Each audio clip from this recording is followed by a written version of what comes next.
দাদা, প্রচারের শেষ লগ্ন, এখন পর্যন্ত মানে কতটা সাড়া পাচ্ছেন, কি বুঝছেন?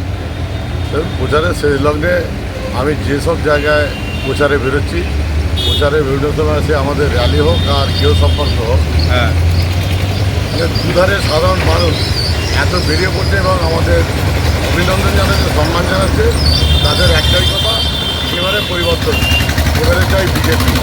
তাই তারা অভিযোগের মানুষ নিশ্চিত হয়ে গেছে যে এইবারে 2 নম্বর বোতাম টিপে পদ্মপূর্তিতে ভোট দিয়ে এই ডোমজুর থেকে একটা বিজেপির যে ক্যান্ডিডেট তারা জয়লাভ করে রাজ্য বিধানসভায় ডবল ইঞ্জিন সরকারে অংশগ্রহণ করাবে।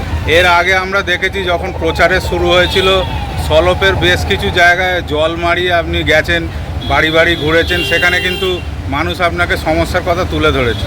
আপনি ভোটে জিতলে এগুলো কি কি কাজ করবেন? দেখুন, এই যে জল যন্ত্রণা, সারা ডোমজুরবাসী জলে 5-6 মাস জলের তলায় চলে যায়।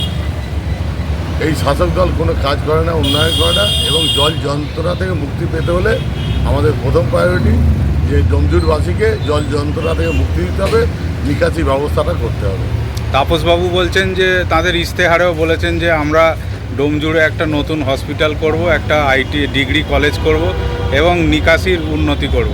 আপনারা কি প্রতিশ্রুতি দিন? তাহলে এই 15 বছরে তারা কি করলো? কোনো কাজ করেনি। আজ ভোটের মুখে দাঁড়িয়ে আগামী দিনে করবে, তাই এসব মিথ্যে অপপ্রচার করছে। এদের কাজ করার কোনো মানসিকতা নেই। আমরা নিশ্চিত আমরা বিজেপি সরকারে আসবে এবং ডোমজুরবাসীর জন্য প্রথম প্রায়োরিটি জল নিকাশি ব্যবস্থা, সেকেন্ড প্রায়োরিটি একটা ভালো কলেজ যেখানে 11-12-এর পর ছাত্রছাত্রীরা পড়াশোনা করতে পারে, কারণ এই ডোমজুর বিধানসভায় কোনো একটাও কলেজ নেই।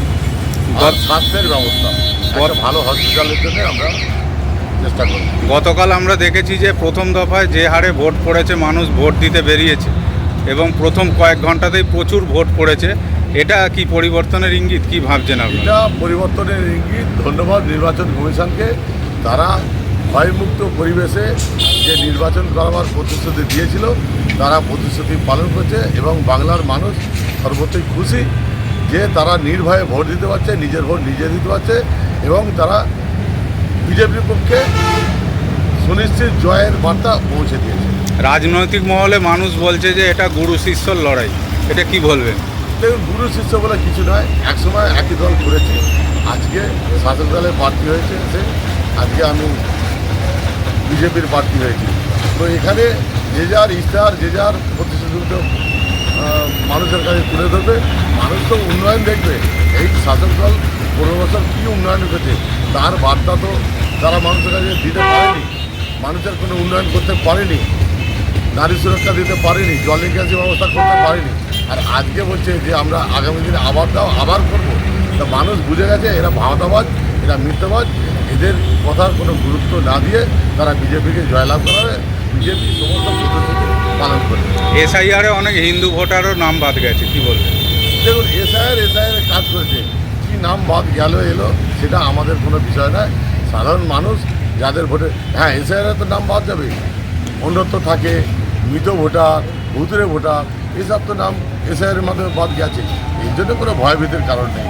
সাধারণ মানুষ ভোট দিয়ে বিজেপিকে জয়লাভ করবে। কত মার্জিন ভাবছেন? 20 থেকে 25 হাজার মার্জিনে আমরা জয়লাভ করবো, বিজেপি জয়লাভ করবো।